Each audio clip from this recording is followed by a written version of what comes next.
Why can't we start our own schools? That's the famous question that Bob Moses from SNCC asked during Freedom Summer of 1964. It's a question that still remains relevant today, and we're going to talk about it on Freedom Friday. This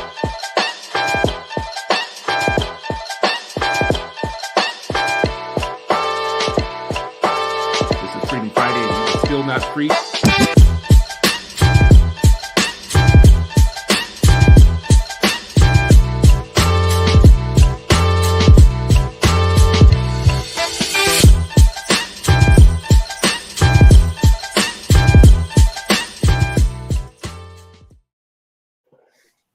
Well, good week, good Friday, friends and family who are watching. Today is Freedom Friday, and you are still not free, but hopefully you will be freer after an hour with Sharif El-Mekki and me. Today we're talking about independent Black schools, schools that have a folk tradition, schools that were made for us, by us.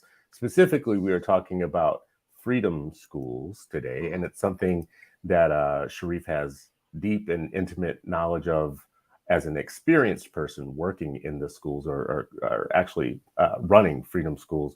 I have only a bystander's interest in that. They're one of the things within our Black educational history that I've been fascinated with. They're one of the things where it proves everything I need to be proved. We can educate our own children. We can design our own curriculum. We can have control of the apparatus that develops the intellect of the Black mind. And that is freedom schools. From my perspective as a bystander, from Sharif's perspective as an educator, this is what we're going to talk about today. So Sharif, first, welcome, brother. How you doing? Good, man. Happy Friday, man. It's crazy. July is wrapping up within the next week or so, and I know. we're on to August. It's like nuts. The whole country is hot. The whole world is hot. And yet still we have climate deniers and everything. It's like burning up. They had an article yesterday. It was like, it's not your grandfather's summer. I'm like, shit, it ain't your father's summer. Like, forget my granddad. Like, yo, like this joint is crazy. That's everywhere feels like boom. Summertime in Iran was extremely hot. I'm like, yo, that's everywhere now. I ain't no telling what it feels like over there these days, so hell, they might start getting snow. The way that the climate goes. What's so interesting about thinking about world issues like climate change is that a certain segment of the world's historic population owns like 80% of the world's wealth, owns 80% of the world's kind of means of production. And because of that, gets to call the shots on how we address issues like climate change and climate issue. And what's so interesting about that, and I don't know if I would call it interesting, is that there is a global minority of people who can doom the entire planet with their politics, their miscalculations, their ignorance, their inability to be arrogance. We can all die by arrogance of a global minority who runs everything. So when we talk about things like Black education, for us, we are a African people, a Black people. Many of us are Negropeans, but we are a people with roots. This is our particular story about how do we educate our children to be prepared to inherit the world that they will inherit. But it's also a story that every indigenous people should be asking themselves and telling themselves, which is why when I think about freedom schools, I instantly think about the global Pan-African context, but also the indigenous peoples context of, you've heard me talk before about the Maori people in New Zealand who at some point figured out they have to educate their own kids. They had to pull their kids out of the colonial schools and think through a K through college education track for Maori students, for young Maori people. And they did that. They started just with early grades, kindergarten, first grade, whatnot, eventually figured out there was not going to be a grade at which they wanted to turn their kids over to the colonial schools. So they kept going. They kept adding your grade. Should we turn them over third grade? No. Fifth grade? No. So, like, can you imagine just each time, like, wait, when do we turn our loved ones over back to the colonial schools? To the colonial schools, right? Yeah. Think about the import of that for us, though, because they started just with kindergarten. They were just going to do kindergarten so that kids showed up with a cultural, kind of inoculation before they went into the system. And then they were like, well, damn, no, we got to keep them for first grade too. Yeah. And it eventually got up. They have a full university system. That's how far they got. There's also, if you look at the Chiapas schools in northern Mexico, it's also an indigenous population that took their kids. They overthrew their schools, their government schools. And they created a school system from ground up that was rooted in their own traditions and culture and whatnot. They elected teachers. They didn't hire teachers. You were elected to be a teacher by the people. They had elections for teachers, yes. And they threw out all the curriculum and they started from scratch. So I bring that up only to say the American counterpart to that story for people like African-American people, even for indigenous American Indians. The treaty schools, a lot of them are called, yeah. Matter of fact, that reminds me, we got to get Diane on, who's been, she's from Oklahoma, Native American, very well versed in treaty schools and very similar to this, like self-determination. And as you would say, CEOs of the intellectual capacity of the community. The Native kids, in their case. Yeah. I think, it's important for us to read other people's stories and then read our own. Reading even the Native schools, they have a very, I think, kind of analogous claim that we should be making with the government. The Native population of America has got a claim, no, we deserve our lands. We deserve our place here.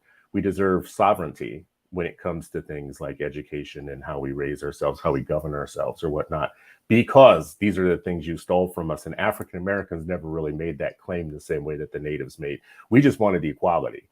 Like, listen, just stop beating us. Like, we'll just take that. But the whole thing about some land, some reserves, some sovereignty, the ability to educate our own kids. I mean, the Native American population says, you put us in boarding schools, you stripped us of our culture, our language, our clothing, our way of life. And because of that, we need reparations on that.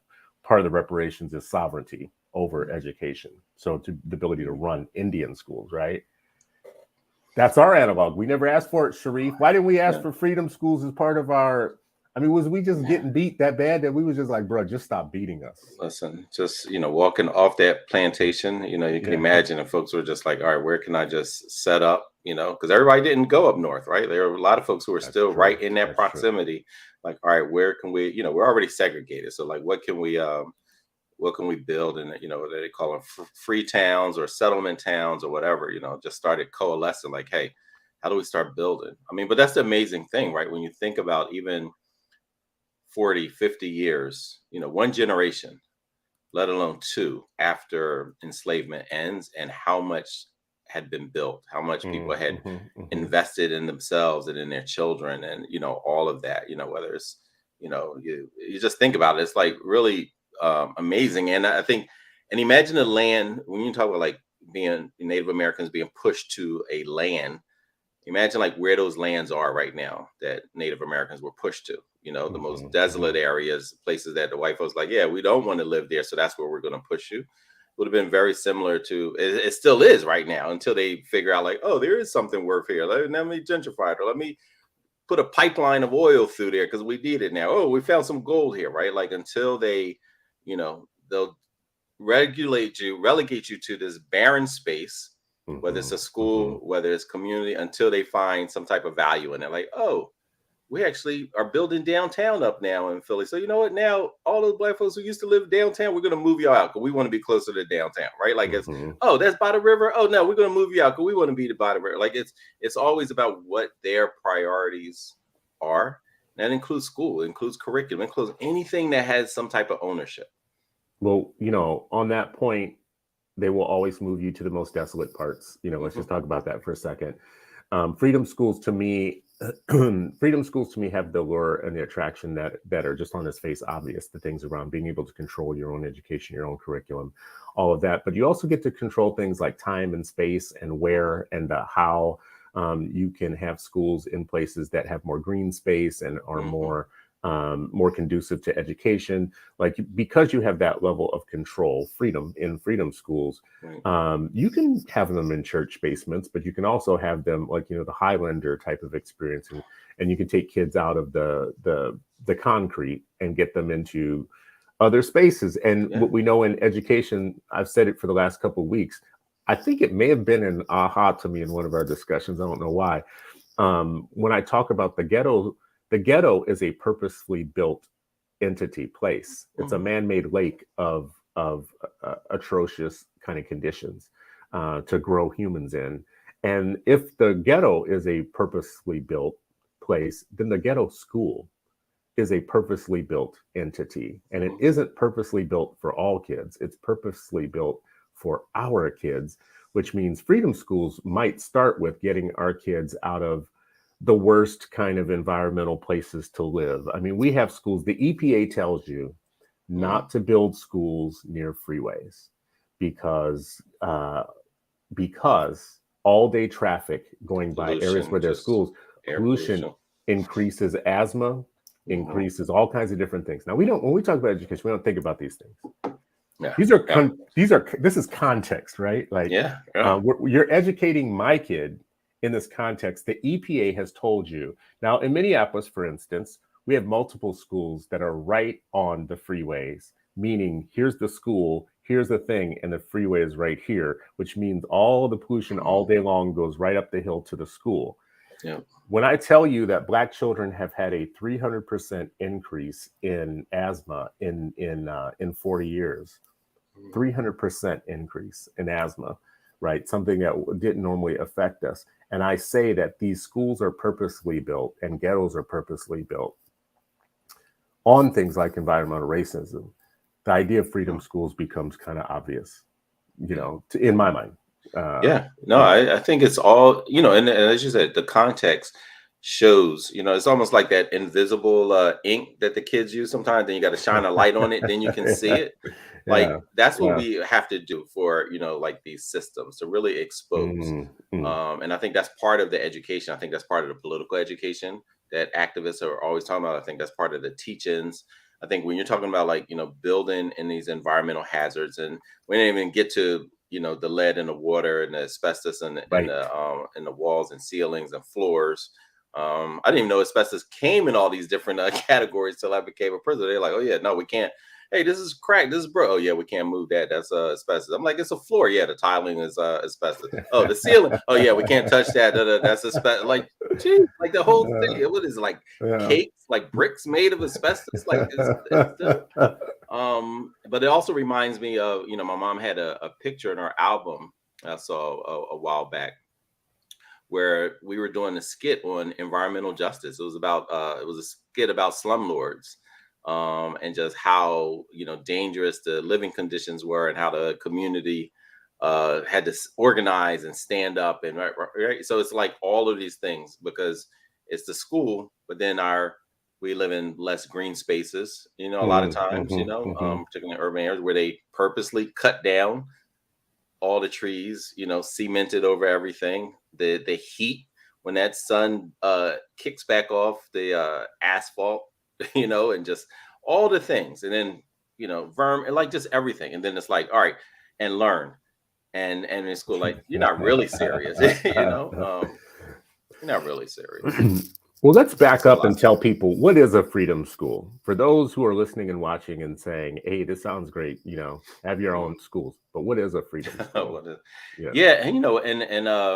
And folks like Dr. Carr would say, freedom schools have always existed, because I think one of my favorite parts about freedom school is that it's tailored to the communities that they're supposed to serve, right? And so the communities determine, hey, we need this, hey, this is an aspect. So this is why you'll see freedom schools all around the country, that some tailor to high school or middle school, or some have college students, Some have college and high school students, working in it. Some like ours stops at third grade, or third or fourth grade, So there are all these different. There's STEM freedom schools.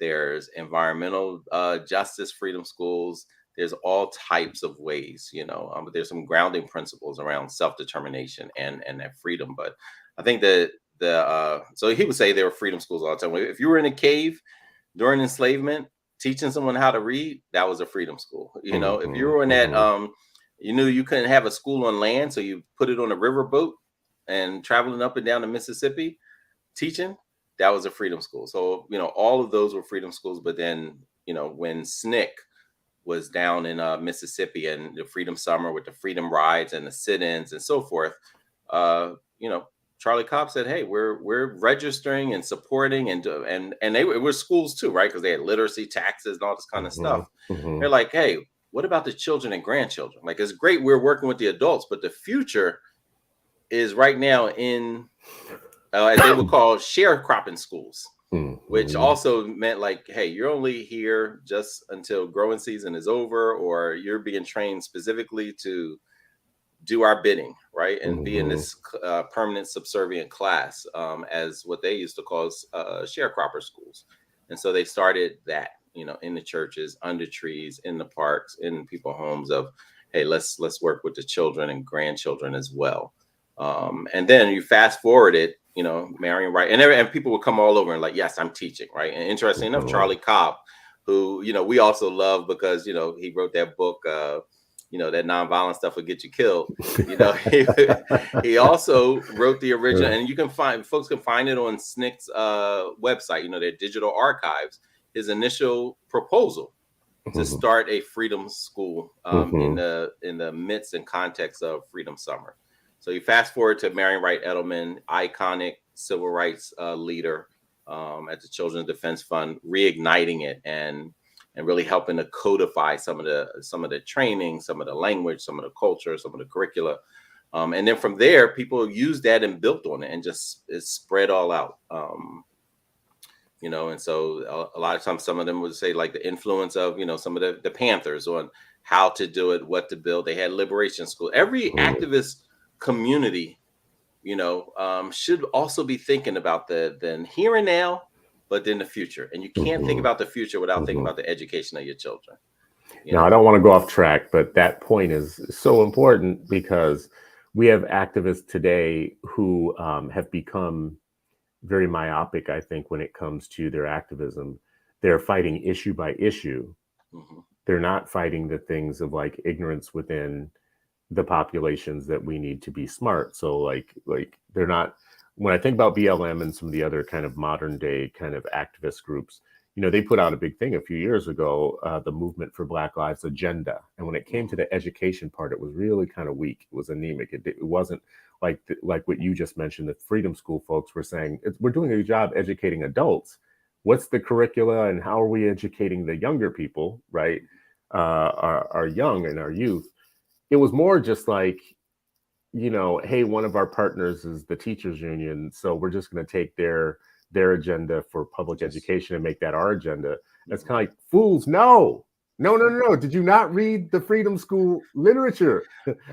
To say, oh, we're just going to put them in the system that we're fighting doesn't make, well, whatever. And I think that it goes back to the light and being able to really see how all that's connected, to think that that's disconnected. And like, for folks like Randy to sit next to,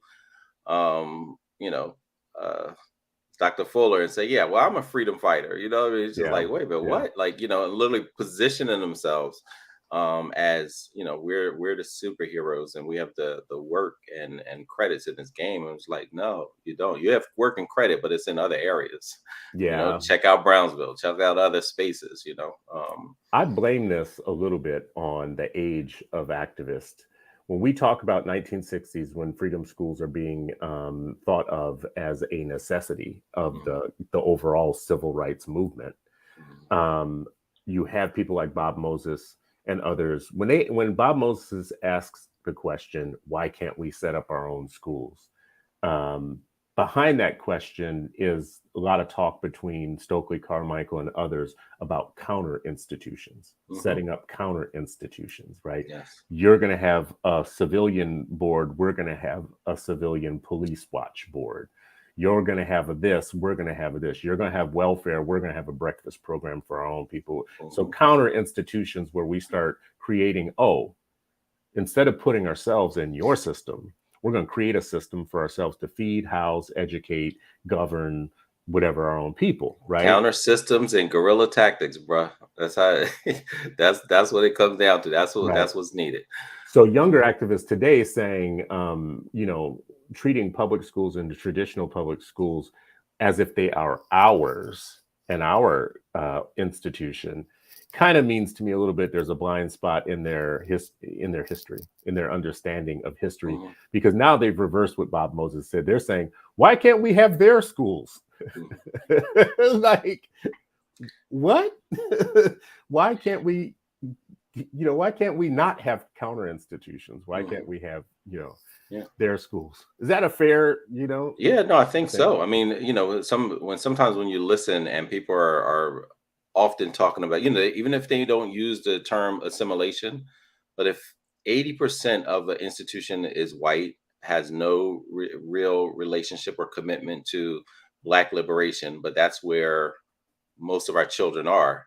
And the idea is like, oh yeah, we can just, permanently assimilate in the ways that will be detrimental to the mental health. Everyone's talking about mental health, but they don't want to talk about positive racial identity. How do you separate mental health from positive racial identity? How do we have all these people talking about SEL, social emotional learning, and they can't even fathom what does it look like for a Black or brown indigenous child in these spaces, right? And the person who's, the curriculum, the instructional coach, the professors who train these people, all of these folks are not anti-racist, are hella anti-Black, and yet we just feel like, oh yeah, but our children, this is a safe space, or we don't need to radically change if we are going to partner with the union, we're not coming with demands of, here's the new, talking about the new world order, here's the new school order.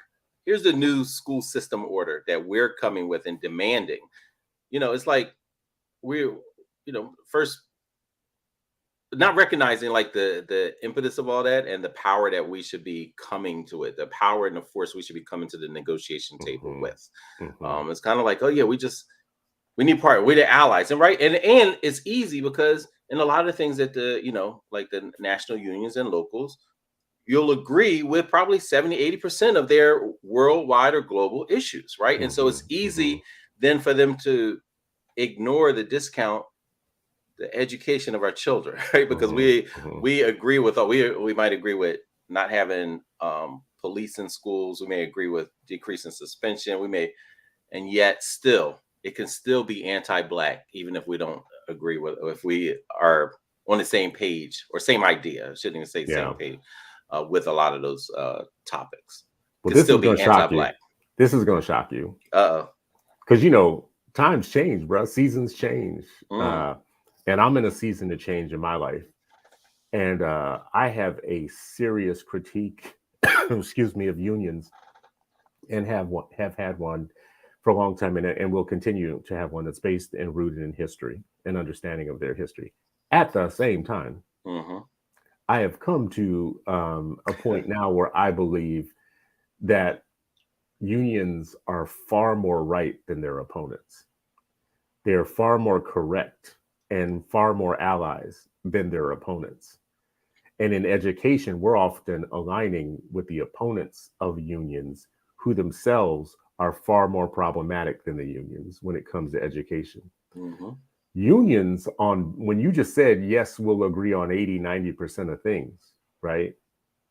We will agree on ethnic studies. We will agree on the need for good working and learning conditions. We will agree on the fact that you shouldn't have schools in Detroit that have rats falling out of the goddamn ceiling, and water that you can't drink or whatnot. My kids don't have that experience. Why would I want someone else's kids? Why would I want to side with the people in Michigan who are actually thinking it's okay for kids to go to schools where the walls are falling apart and rats are coming out and shit, and there's mold and what, like, can you does anybody listening to what I'm saying right now have an experience with rats in your school and decay and all that type of stuff? No, that's some third world stuff. So when I hear unions stand up and say, we need to make this real, make this right for folks. And third world is in this country too. So no, this world is this country is a third world country. In almost every city, you're like a few miles from a third world part of this country. Like travel the country, take a drive across the country, and you will see lots of beautiful landscapes and beautiful stuff and blah, blah. And then there'll be places where you take an off ramp into places like Gary, Indiana, and other places where you're like, I didn't know people live like this. My kids don't know nothing about this lifestyle or whatnot. So when it comes to unions and they're fighting for things, most of the things, even when I disagree with how they pitch for them, they wouldn't hurt us. It wouldn't hurt us to have more funding in our schools that's equitable across districts and across lines. It wouldn't hurt us for teachers to be treated fairly, and it wouldn't hurt us for kids to have free lunch and a full curriculum and ethnic studies and time to play.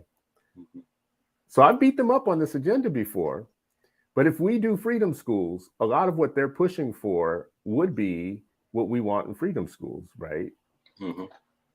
A play. So let's come back to freedom schools. So I don't want to go too far off on that tangent. Well, look, let me just say, I've been so glad to see your, how you've been embracing this, your new paradigm, because I think we have to work in community with others, but it doesn't mean that we should become complacent, right? Like, we should be just as vigilant and in locked arms at the negotiating table. We should be coming with power. You're only negotiating if you're coming with a level of power and self-determination and confidence, right? If we give up all of that, we just come and like, oh yeah, whatever they say, because they have the numbers or they have the funding, they have the budget, they have all of that, then that's where I'm just like, yeah, we should absolutely. Look, I was on the building committee, which means, for those who don't know, that means I was part of the union leadership in my school. Even moving outside of that, having partnerships with folks who are in union leadership, much to the chagrin of some of the other members of the union, like, oh, why are you working with him? He's at a charter school. He's we're because it's about the community and the activism and alliances that will necessarily push our work forward, and being vigilant about things that are like, that don't help Black kids right there, So here's the other thing, like, if we have disagreements with the unions, because the word you just used, in community and community, if we are in community with unions and staff and others, then when we have disagreements, we can work out our disagreements because we're in community with each other, right? And you have at least some grounding principles that you agree on, right? Like, if you have that, then that's the starting point. So we should be in community. We should be in community with each other and with unions, so that we can work out our differences, especially if we agree on 80-90% of things. And there's like this leftover 10% that we, at the same time, one of the things I would push unions to do is, so first of all, I should have said this in the very beginning. You mentioned that Dr. Carr would tell us that freedom schools existed before, existed long before the 1960s, beginning of the so-called freedom schools. There were things called folk schools, and there were also things called labor schools, right? So labor activism and organizing, also, anytime there was a movement to try and organize people, there was some thought about education of the people you were trying to mobilize, right? So there were even labor schools. So what I would push unions on is to not always just be the party of no when it comes to things like, we want to start new schools. No, not if they're not unionized. But this isn't about unionized, not unionized. We just want to start schools, So, well, we don't like charters because, they take money away from us. And it's like, well, first of all, it's not your money and it's not your kids. And there can be a world in which you don't control everything. Stop being like a megalomaniac, right? Like I understand you want to control some things in education. Good, cool. But not everything I get your politics, but if it means we can't start our own schools, I need to challenge you on the fact that, no, you don't get to become the petty oppressor part two. right? Like you're talking about freeing us in all these other ways, but you're talking about, yeah, but only we want to define your freedom. Your freedom. Yeah. Let us define your freedom. You're in the wrong box. Come in our box. Our box is better. So that's where we need some negotiation of like, 100%. no, not only should you be open to this, you also should be starting other schools too. Labor should stop defending the system and start contributing to it in terms of where are your schools? Like if you want future labor organizers, here's the model schools. Here's the model school, right? Here's the demonstration schools. Demonstration schools. That's right. A good word for it. But we've had a couple, and we should mention this. Randy had, in New York, she had, I think, 2 charters that she started. And the goal of those 2 charters was to prove that unions weren't the problem, and that if you gave them full control of schools, they would be great. And one of those schools did better than the other. That one shut down. It was so bad. It got shut down by the state. And that should tell us something with people who want to fight for us not to have new opportunities. Oh, but you don't know how to do it either. So you started a school and it closed. The Minneapolis Federation of Teachers actually is a charter school authorizer. So they have 5 schools in Minneapolis, 5 charter schools that the teachers union themselves are. I would just put it this way. It gives you the ability to put some skin in the game. Stop just defending the one system, start some other schools and work with community. I mean, one of the schools that they have in Minneapolis is with the Hmong community. So the teachers actually support a charter school with the Hmong community, right? Do more of that. So when it comes back to us, freedom schools, I want to keep wrapping this back around. There were, in the tradition, folk schools and labor schools, which eventually became the ideas around activist schools and freedom schools. Now, are all freedom schools the same, Sharif? Are they like, is there one curriculum? Is it like Common Core for freedom schools? Does someone send you a box and then you open the box and you have a freedom school? How does it work? No, that's a great question. What I would say is they all have grounding principles. And I would say the Children's Defense Fund is like probably the mother lode of curricula, of like the overall programming. However, it again, so for us, our high school students said we need Black teachers. So our freedom school specifically aligns to our high schoolers' demands of we need Black teachers. So our freedom school is very carefully constructed to have a teacher apprenticeship, and pedagogical frameworks of this is how the art and science and mindset of effective teaching, thinking about them teaching later on, right? And I think, but organically, because there's so many consistencies in freedom school about community, about relationships, about curricula, that organically, I've met so many people who came through the traditional freedom school, through like Children's Defense Fund, and became educators. And we even saw that with SNCC, right? Like Bob Moses and others became educators. So I would say, and like the trainers.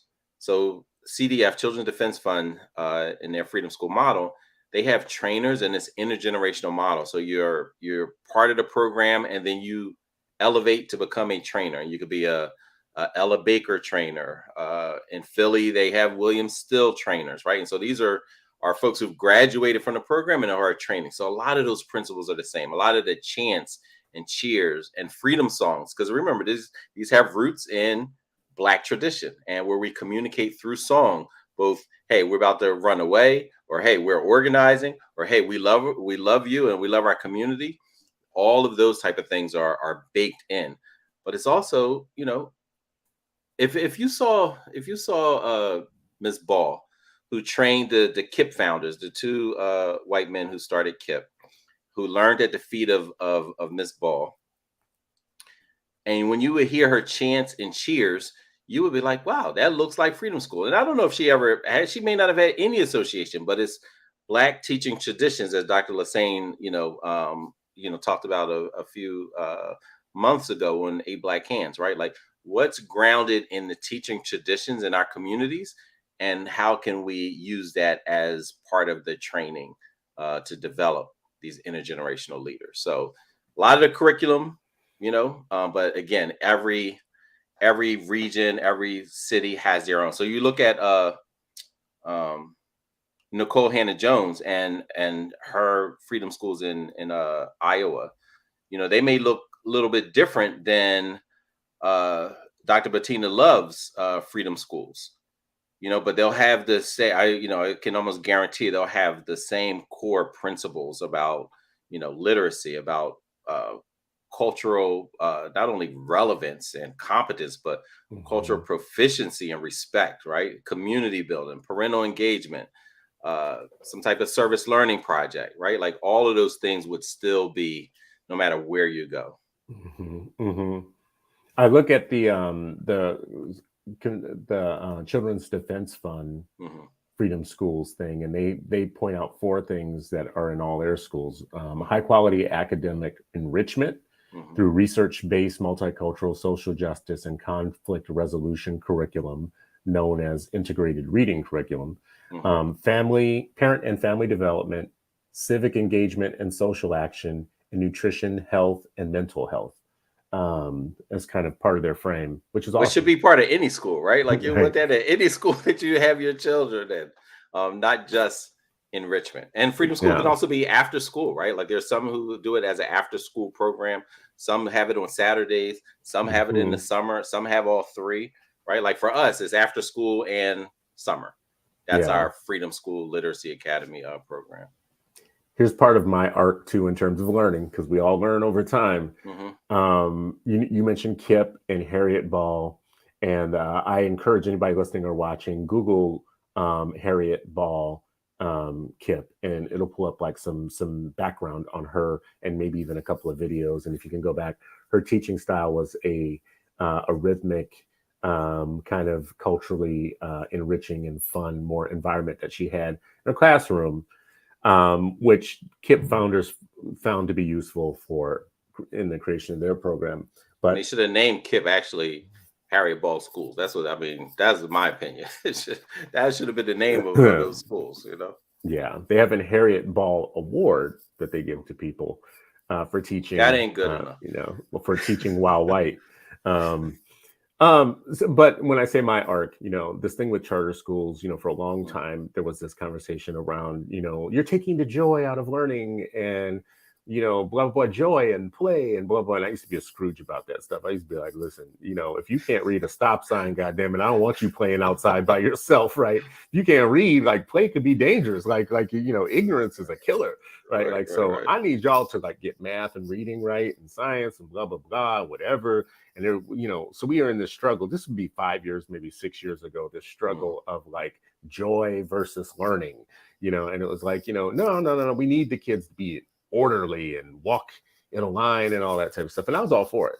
Like I was like your traditional, like, listen, I don't care how militant it's got to be. We are going Mhm. to we are going to get these kids reading and learning because it serves a It's secondary purpose for me, right. which is literate children become literate adults, which means the revolution becomes easier. So if you need to walk people in a line to get them reading or whatever, like the revolution needs this. Mhm. And over time, so first of all, I went to a freedom school. I used to have to visit schools as part of my gig, like just people would invite me and I'd have to come. And I remember the first time I went to freedom school, they didn't tell me what a freedom school was or what was going on there beforehand. So I wake up on that day and it's just like another thing on my calendar. Oh, I got a school visit. I got a few meetings there, blah, blah, blah. So I go to the freedom school thing or whatnot, unprepared in the morning. I don't even know if I had my coffee yet that morning because freedom schools be starting early. It's hella, the timeline is like hella culturally incompetent because it was like, what do you mean I got to be there at 7:45 or something we're like that? we're one with nature, bro. Yeah. Like we're one with that. Like the That is not birds are one with up. The nature. birds are up, bro. Like ain't nobody sleeping. Where That is you? not one with nature. That is like one with cultural incompetence, 7:45, whatever. I get there, man, and the kids they're chanting, they have morning kind of greetings, they have Chants stuff and going cheers. on. You probably witnessed Harambe.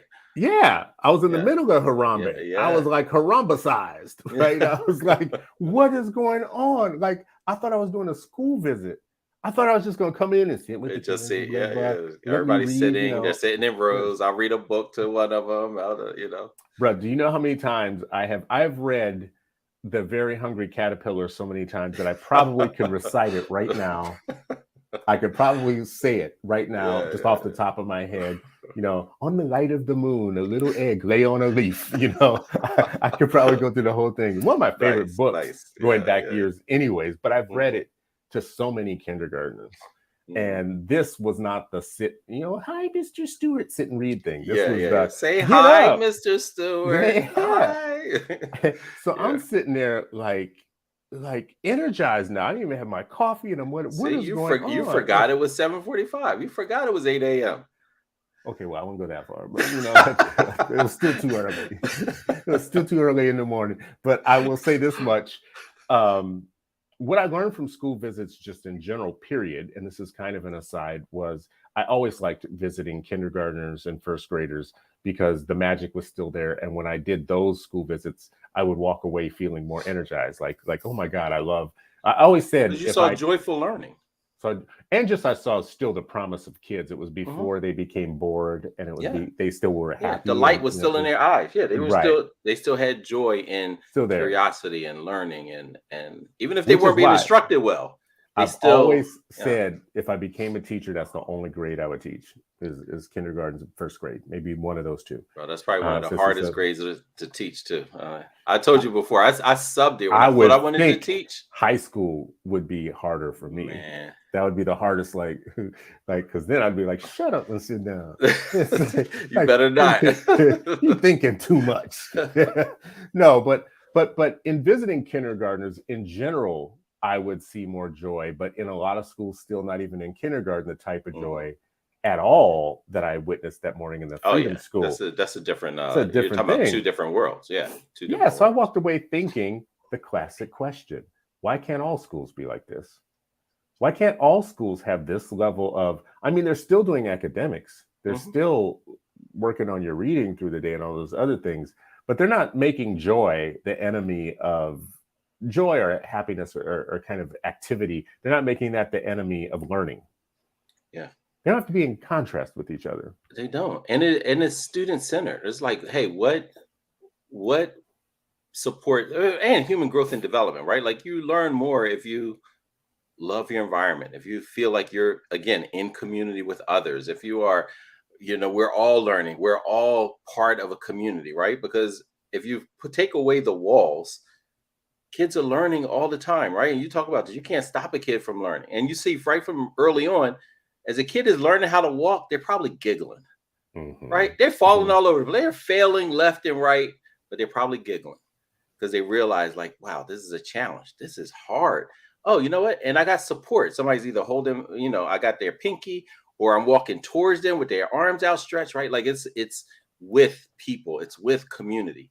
And for some reason, the way that schools are structured often, it's like the opposite of that. And Mhm, so Freedom mhm. School tries to brings that together. That's why even, and that's another thing that's just familiar with all Freedom Schools, starting the day off with Harambe, with chants and cheers, with the theme song. We leaving out. We should probably play that song. I mean, it's just something inside so strong. So imagine kids always hearing about something inside so strong and like what that means, and regardless of the circumstances, we're gonna do it anyway. Because some of the kids internalize so much. With my little ones, when I used to ask them to do something and they didn't want to, I'm like, hey, stop doing that. They're like, we're going to do it anyway. I'm like, yo, don't sing the Freedom School song in here. That's at school, not at home. You know what I mean? So that, yeah, it's just a wonderful, wonderful way to start, wonderful way to re-emphasize that we're in a community. We're going to learn as a community, and we're going to learn from each other. And the youth, and you probably saw Harambe, youth had leadership roles within it. It Mhm, wasn't just adults directing, do this, do that, do that. Youth had mhm, parts of that, owned parts of that, right? And so you're talking about like leadership. You ain't got to be all gray haired and stooped mhm. over and tired. Like, no, you can do this. You can lead this space, and you can lead us. What reinforcing message is that to a youth? They're like, oh, I'll lead the adults in this space, in this practice. You learn leadership by practicing leadership, and that's another thing that's often disallowed in Mhm, schools. mhm. you know Well, I mean, there's such a move uh, to manage kids, yeah, and then homogenize it, yes, yeah, manage it, yeah. Yeah. keep a standard order, if we allow kids too much ability to lead or too much, ability to kind of express themselves in random ways, we'll have chaos. Like we won't be able to keep control of Well, everything. that's the crazy So part, right? yeah. Everybody's mission statement says something about they'll be able to do that out in the world. You can't practice it here, but I guarantee you, with this piece of paper, you'll be Yeah. able to do that. You'll create, you'll innovate, you'll lead, you'll be Yeah. prepared for the real. Well, I'm just like, but they don't practice it. So how exactly does it happen if you Yeah. don't have anywhere to practice? That's weird to me. So we teach leadership skills. We don't let them exercise it at Yeah. all. They have to ask 4 times to go to the bathroom because all adults do. Like anytime I want to go to the bathroom, I ask somebody. I feel like, hey, can I go to the bathroom? What's is interesting to me too was like the kids were so owning of the space when I went visited this freedom school, and as an adult, I had to adjust to it. I had to be like what are we doing? We're chanting now, and oh, we're singing, and we're holding hands, and what do we, and then they made me dance at one point because guests have to do like a Yeah, you dance gotta or something. enjoy Yeah, it. Like, yeah. yeah, they're like I you, was you, like, you part of the community. You're here. You're in the yeah, circle. Then you with us, bro. Like, yeah. I was like, I'm part of the community. Don't mean I got rhythm. Like y'all should know that about me if I'm bro, part of the I was community. listen. I was just saying. I was just like, even as a kid, I wasn't the one that wanted to do the dance. I do Yeah. all the other stuff. No, I don't want to be in the middle of the circle dancing. Even as a kid, I'm still that way. I'm like, I'll be in the circle with all of it, but no, please don't. Don't Don't call me ask to. me. Yeah, Don't don't. make me. And I felt like because I was on the spot, I was And with now kids. I Mekki had to does do it it this this way. way. I'm Yeah, like, no, I yeah, don't. I don't do it that yeah. way. So when we talk about freedom schools, what do you have any idea what the scale of them is? Like how many there are? Oh Like how many students might be served right now man, by freedom schools? I mean, I don't. I would imagine that CDF affiliated freedom schools are over 100 across the country easily. Hmm. Hmm. I would even say 130, 150. Hmm. Hmm. Easily. And then that doesn't count different groups like in North Carolina. Philadelphia had Philadelphia Freedom Schools, right? And so they got their training, and then they're like, all right, we want to make it even more concentrated here in Philadelphia. And Philadelphia, the national model doesn't have a high school component as servant leaders. Hmm. Philadelphia Hmm. and other places wanted a high school component. The national was just like, hey, we're bringing all these people, to the to the Alex Haley farm, and I would imagine they were just liability and just capacity to add hundreds of high school students on top of the hundreds of Hmm. college students, and so they probably were just like, hey, you know what, we're not building that in. But again, back to the context that freedom schools operate in whatever locality, then they're able to do add what they feel is necessary. And so for Philadelphia, our superintendent funded so David Hmm. Hornbeck, who called out the racist Republicans and ended up being sacrificed as part of this overall politics in Pennsylvania as a superintendent. He funded 20 freedom schools because he looked at that as an Hmm. integral part of the school district's work, Hmm. right? So we're Hmm. going to fund, so they don't have to run around fundraising, grant writing, skimping and scraping. He was just like, no, this is absolutely critical for our youth leadership because high school students are in it. It supports literacy. It addresses summer slide. It develops, like just the overall way that we want to engage communities. So there were 20 freedom schools, and this was Philadelphia Freedom School. So Hmm. imagine Hmm. 150 through CDF of schools, and then all of what it spawned across the country. So it's no telling how many. It'd be really interesting to kind of take a look at that, one day. But yeah, It how feels many like there this are? could be, as you're talking, I'm thinking about like in my own area, this is first of all, it's a big need and a necessity where I live, Hmm. right? Our local district schools haven't caught up with how to educate all kids yet and Hmm. kids of color. And a lot of the cultural stuff, because we have Somali families that have grown very quickly, we have Hmong families and Latino families that have grown very quickly. And then we just have always had an African American a gap between what they know what to do with white kids and what they know to do with Black kids in a formerly kind of mostly white system. There's a Right. lot of these systems across the country that used to be white Hmm. and are no longer white in terms of their students, but in terms of their administration, they're still trying to figure it out. Like, oh, we're a different school system now. Freedom schools could be great for us, but resources matter. And they all had the Like same it's just language, so whether it's Cheltenham, Pennsylvania, or Minneapolis. Like, well, the school used to be, it's going downhill. You look at going downhill, like, oh, you mean brown or black, or like it automatically, it's bad going now. Like, downhill means like yeah, it's Browning. yeah, exactly. um, but resources would matter. So our school district, even though everything I just told you, they need to change. I think in a lot of ways they know that, and they're already like working with experts on diversity and inclusion, all that type of stuff, and they have an equity director. So they're doing all the things. But something like starting freedom schools, first of all, I know their first question would be like where the resources come from. And this comes to something we said earlier in this conversation, being in community with folks. Like, I live here. I know that there are these things that we could possibly be doing for our kids. You just said that Philadelphia had this partnership where the superintendent took upon himself to think through how to resource that, which gives me the idea where I live, and anybody else listening to this, maybe a part of this is not everything has to be outside of the system. We have allies within the system. One, go to your superintendent, go to your school board, also go to your state reps and say, as a state, you guys always talk about closing gaps and wanting to address some of the educational needs. Here's a concrete way where you can make a line item. You can put some money in the budget to say we're going to have like 180 freedom schools. First of all, young people need something to do in the summer anyways, and families need a place to put their kids in the summer anyways. Why not put them in a place that has high academic potential and also has strong cultural kind of affirming in the process? It feels like a win-win-win-win if you could put some money in it. If you could Yeah. get a state And it should be, legislature to put money in it.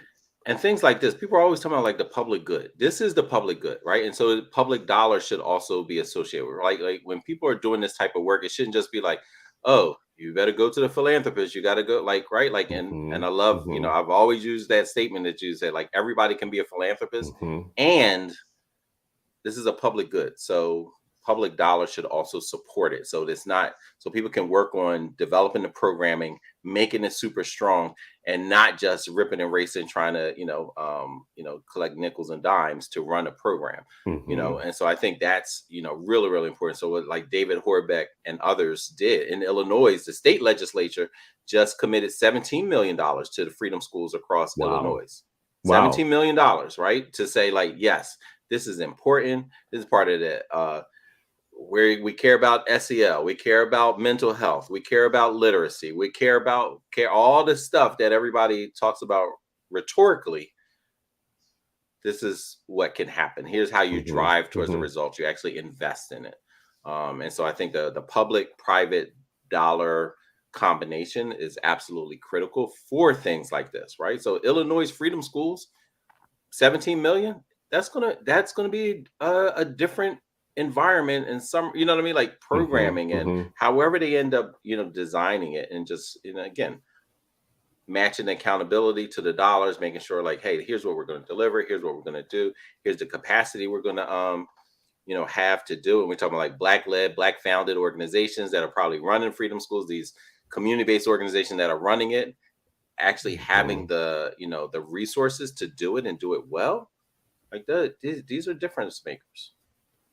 Yeah, I think we would need to work with all our friends on different sides of the political aisle to get them to understand how this is a unique opportunity, to prevent them from bringing some of their usual counter arguments to the table. Mhm. And let me give it kind of just like a brief description of what I'm talking about. So I would think as a superintendent, you could start freedom schools, not just as like after school or supplemental programs, but actually as actual schools, as a matter of fact. Like, you could start There are like a a lot of whole, examples of that around the country too, including Philly.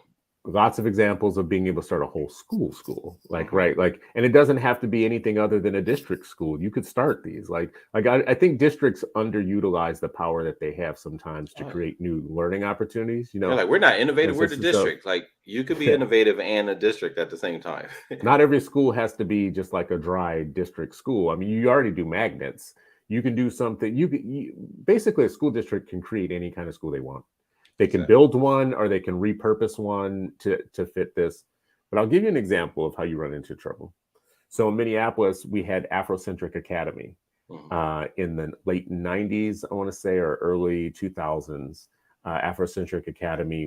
We have a school right now called Anishinaabe, which is for American Indian students.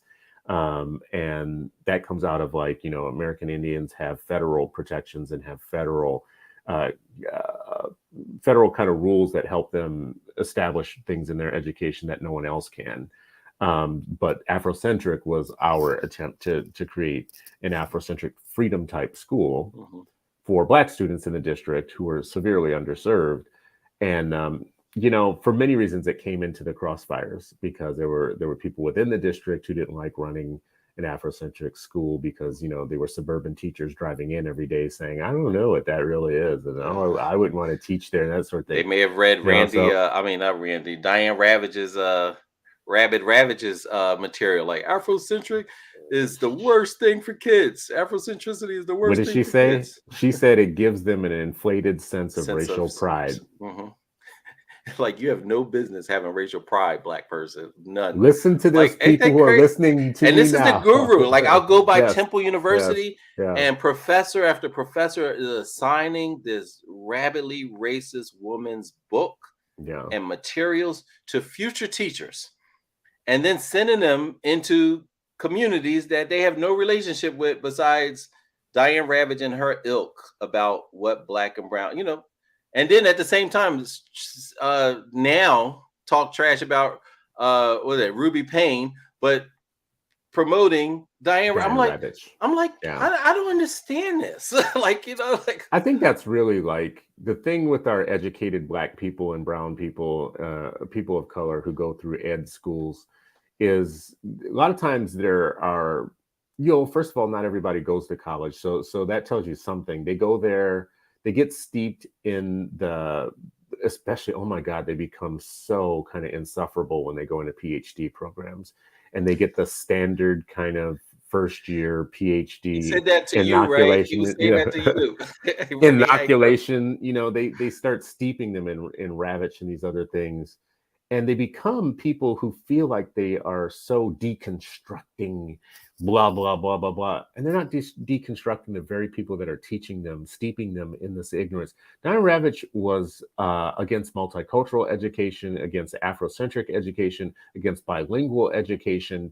Her track record is so problematic that the idea that they latch onto her as a current day person who is, like, so progressive and everything, when she's still basically a neocon. She has always had a loud polemicist voice that just attacked whatever. And now today they love her because she's attacking the people that the left wants her to attack.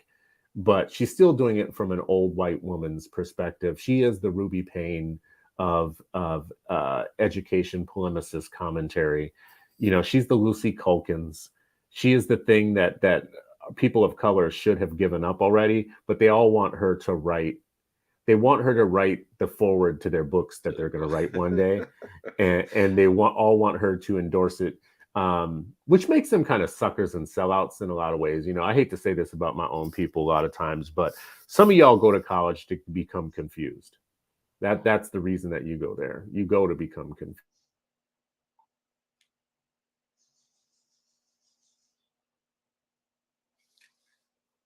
Did I freeze or? I'm gonna just keep talking in case it ain't me who's frozen.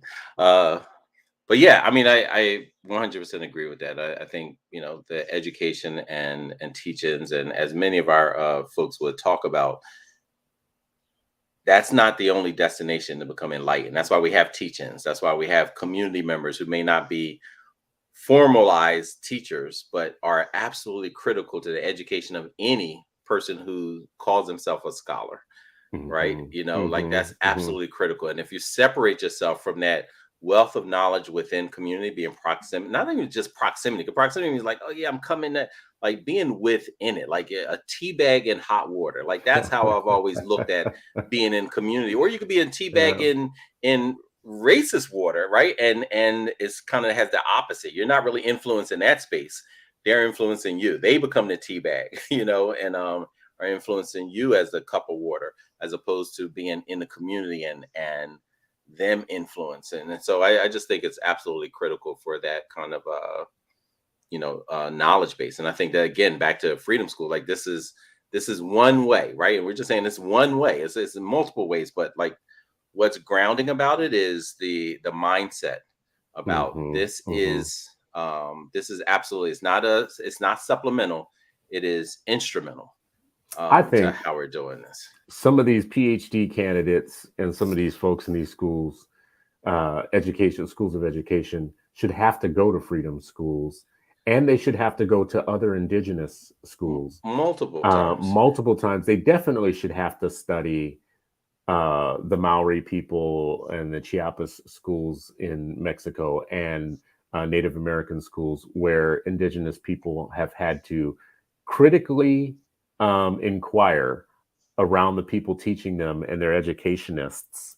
What part of my oppression did you play? So like when you go into these programs, they hand you a set of ideas. The whole world's neoliberal. The only thing wrong with education are the people who are fighting the system or trying to change it, or the reformers, or germ, this international blah blah. And our people come back talking this nonsense. Like they go up there on the hill and they come back from on high talking all this deconstruction, reconstruction, frary, blah blah blah blah blah. And then they write books that basically just support the main system being the main system, and that anybody who's trying to change that are all, some nefarious force. Co-opted this. Yeah, co-opted, blah blah. Yeah. And my idea is also disconnected the history of Black education too, right? Like that's the part for me. That's the problem. Is I might agree with you on some of like a lot of reformers do have nefarious intentions, blah blah. So all the stuff you're saying about that big boogeyman, that big kind of neoliberal boogeyman or whatnot, you've gotten lost in that. You're drinking all that Kool-Aid all day long, and that's all you can talk about. So when we're talking to you about street issues in education, like what really happens on the ground, and we're talking about opening a new school, and you come up, well, that's part of a neoliberal plot to kill the system. When did you become part of the system? When did you become like, oh, wait, so you went through, 4 to 6 to 8 years of post-secondary to come out so stupid that you actually believe that it's your goal to protect the system that everybody else should be doing some critical inquiry around, right? Like CRT, we're having this big conversation or whatnot, is supposed to be a tool to look at any system and determine where there is embedded kind of discrimination against us in those systems, including the education system, dummy, right? Like, how are you going to be free when you're talking about like you love prison? Well, that's how a lot of them sound when they come for the, they'll make valid claims about reformers that I think need to be heard. Because if they didn't make that critique of some of the reformers, then I would feel like they need to. So I will support that part. Yes, some of the people coming to reform public education literally hate public education. They hate the idea that the government sets aside any money to educate Negroes, and not just Negroes, Negroes and Chicanos and like everybody else, even white kids. They don't, group who doesn't want the Department of Ed to be a civil rights organization, right? Like they're just like, just erase all of that. We don't need, what I mean? So I'll agree with you. Yeah, if you criticize them, I'll say like, cool. But wait a second. How does your criticism of this neoliberal reform property work its way down to stopping me from opening a school for my kids? Like, now you're talking about some ground level street issues. Like, because there's all this nefarious stuff up here, you shouldn't be able to start schools. You shouldn't be able to save your own people and take on. I mean, let's be real. Like, you could probably open freedom school charter schools, right? Yeah, that's my next point. Yeah. They would say no to that. They don't like charters. Well, even this charter, I mean, is it all charters you don't like? Like, listen, I don't love the like white nationalist charter schools that they're trying to set up in Tennessee. I don't like that. I think that, I don't know if you know about this, but, white folks are starting their own version of freedom schools. They, Tennessee has given Hillsdale College the ability to open 50 white nationalist Christian charter schools. What's Hillsdale? Tennessee That's specifically. a white supremacist group. White supremacist Christian college. It's a Christo-fascist college in Michigan that that the governor of Tennessee has given like a free pass to open 50 charter schools of their making, like little Hillsdales. And so it would be their version. If you were white nationalists, this would be their version of a freedom school. This would be their freedom school, right? Yeah. Well, you know, some of them probably don't look that much different than the traditional schools in some of these spaces. You know what I mean? So this is true. That's sad but true. Yeah. And I will also say this much. I've always said this thing, and people hate it when I say it. Is like, listen, if you want to start little like white supremacist academies, I'm kind of for it, just because. For it? Yeah, I'm a little for it. Because you want to be able to do your own thing. No, well, that's part of it. For me to want to do what I want to do, they have to be able to do what they want to do. But that's not really the main reason. The main reason is I want them to keep their kids away from ours. Like I don't need them in my school. Like my kids go to a school that's multicultural with different, with white kids and poor white kids and better off white kids and whatnot. There's a mix of people or whatnot. And there's like 50%, 50-50 in diversity or whatnot. And if you could take the white supremacist kids out of the school, it'd just be better for everybody. Like if you give them a place to be, like you can learn, but you just can't learn here. You should go over, like we set up a school for y'all, like just put them together. Like, why should we distribute them across? Well, I mean, because they're kids. Their cognitive dissonance might just be being next to a little Stewart kid.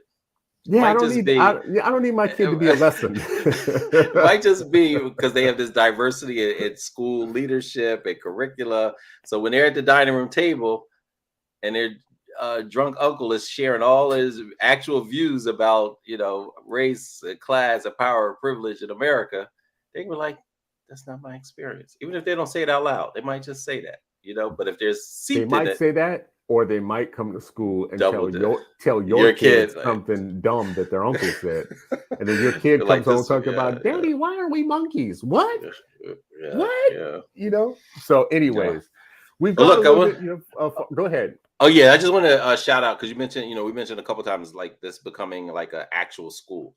And so there are those type of situations across the country. I want to, one of our gurus here in Philadelphia who started with Dr. Carr, with Sister Erica, Sister Dr. Kelly, Dr. Aisha Imani, who was started Philadelphia Freedom Schools, and then also said, hey, we're going to create Sankofa Academy Charter School, which is a K-12 K-12 and grounded in the Freedom School principles, right? And, that's like, to me, that's, and look, you already know, you can just imagine the amount of resistance that she's, gotten over the years and all the things, because she's about self-determination. This is this is a woman who, and Philly's such a bunch of small towns. Like this was our next door neighbor. So one of my mother's friends back in the day, like she was literally, lived next door. And they were both educators, right? My mom was a little older and stuff, but, just being able to see her leadership, her work, and how that model that she created in Sankofa, there's no reason why that can't be, because again, you can be within the district, but you got to have the autonomy to be pro-Black without sneaking and trying. And like, you shouldn't have to be fugitive in order to do that within the district, right? It shouldn't have to be, fugitive pedagogy still now. Like, that's why I love the book. I'm like, wow, a lot of times people still have to be in this fugitive framework to operate within, systems, whether it's a charter system or not, right? Because there's plenty of folks who work in charters, archdioceses, wherever, and say, I'm trying to be pro-Black, and here are all the, the barriers and steel cobwebs that are tying me down and fighting and resisting me and right? Like, let us give us the autonomy to be pro-Black. That's what I want. You know what I mean? To center Black children, to center their education, to center their culture, in an effort to ensure that they reach their full-blown potential. God-given, they're born with it, and we destroy it in our systems. Well, listen, I appreciate this conversation. I feel like we've put a couple of, I think one or two pieces of information into the comments for folks to take a look at. There is if you go to civilrightsteaching.org, there is a lesson plan around exploring the history of freedom schools. It's written by Deborah Mincart and Janice View. I think if you just Google it, civil rights teaching, and the title of the lesson plan is called "Exploring the History of Freedom Schools." You can find out more. There's lots of background in it. I found it very interesting, just in that, like, some of the things we talked about there having been previous schools previous to freedom schools, like labor schools and folk schools and citizenship schools that formed prior to the freedom schools. It's just all good information for us to have, Yeah. that we have a history, we have a lineage of educational health for our people. Go ahead, Sharif. I see you jumping in there. Yeah. And I was going to say, Next slide. I'll go and add into the comments. Dr. Charles Payne and his team out of Rutgers, they've been hosting panels and discussions with folks like Charlie Cobb and others from SNCC, who started schools. And then on a platform that you host in partnership, Building Black Educator Pipeline, Terrell interviewed the current ED of Freedom Schools of CDF, which is also really insightful. So I'll find those and put those also in the comment section. I think it's important for us to become educated about these things, to know more than what we're told about the reforms of schools, to know what's our own pathway. What do we own as part of what I call Black educational capital? This isn't exclusionary. This isn't meant to be segregationist. I think every people, we have learned from global history, is that every people have to at some point decide how they're going to educate themselves for power, for organization, for the ability to be a people and to persist as a people. The Cubans had to do this. All of the independent countries of Africa, when they became independent, had to make decisions around how they were going to do this. Some of them carried on colonial traditions, some of them did not. Some of them had a hybrid of the two. But the Maori people, the Chiapas, the American Indians, everybody has to think through what's their strategy to decolonize their children's mind and education systems, and then re-educate them with a focus on cultural health, academic health, mental health, which is hard to have when you are being colonized by a system. And we are still today, when we put our kids in traditional schools that have not thought very much about the cultural health of our Hmong kids and Somali kids and African American kids or whatnot. There is a need for us to do it for ourselves. Freedom schools, for me, is one way of doing it. The concrete thing I will say at the end that can be done here is, one, find out what a freedom school is and go and look at how they're organized, and then start working your civic kind of engagement stuff, like talk to your superintendent about, hey, for the summers, we have lots of summer learning loss anyways. We have lots of kind of kids falling through the crack or whatnot. This could be really good for us. And if your superintendents don't bite, talk to your school board members. And if your school board members don't necessarily bite, talk to a state rep or a state senator, somebody who can put something in a budget somewhere. And this is academic, it's pedagogical, it has research behind it, it works, and it's also good. Just in general, kids like it and have a good time with it. So if I could leave you with anything else, that's what I would leave you with. Sharif, you want to leave people with anything? Yeah, I would just just shout out to everyone who's doing the work. Continuing Freedom Summers, continuing Freedom Winters, Freedom Spring, Freedom Fall. Like, it's a year-round effort. And I just also want to shout out our team, who's leading Freedom School Literacy Academy for the 5th year. This summer, we have 142 Wow. Black and Brown teacher apprentices around the country, teaching first, second, and third graders, man. And it's just really fantastic to watch youth leadership, high school and college youth, teaching and being, intergenerational, being focused, being student centered, and all the things the health, right? Literacy, positive racial identity, cultural, mental, joyful learning in these spaces. It's just, it steels my spine. It emboldens me. It uplifts me. And it's my favorite time of the, of my work, is that is a critical component of rebuilding the Black teacher pipeline. Well, I love that you do this work. I love that your team does this work. You mentioned Dr. Kelly and others. There's so many, and Shayna, and there's so many superstars in your network of people doing the work that we need done every day. I'm glad you did shout them out at the end here.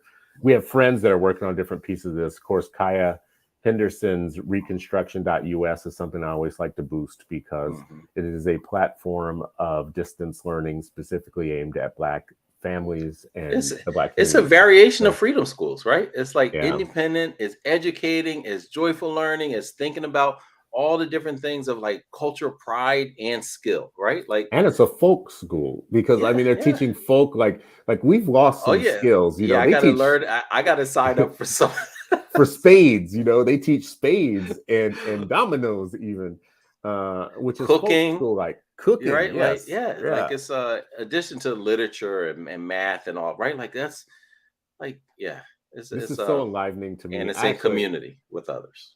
The folk school is going to become a thing people are going to hear me talk more about now. Like, even in prep for this, when I saw that, I thought, that's a thing. That's a thing. Teach people practical skills. So anyways, this has been another Freedom Friday, and you are still not free, but hopefully you're freer after this hour or more that you spent with Sharif and me.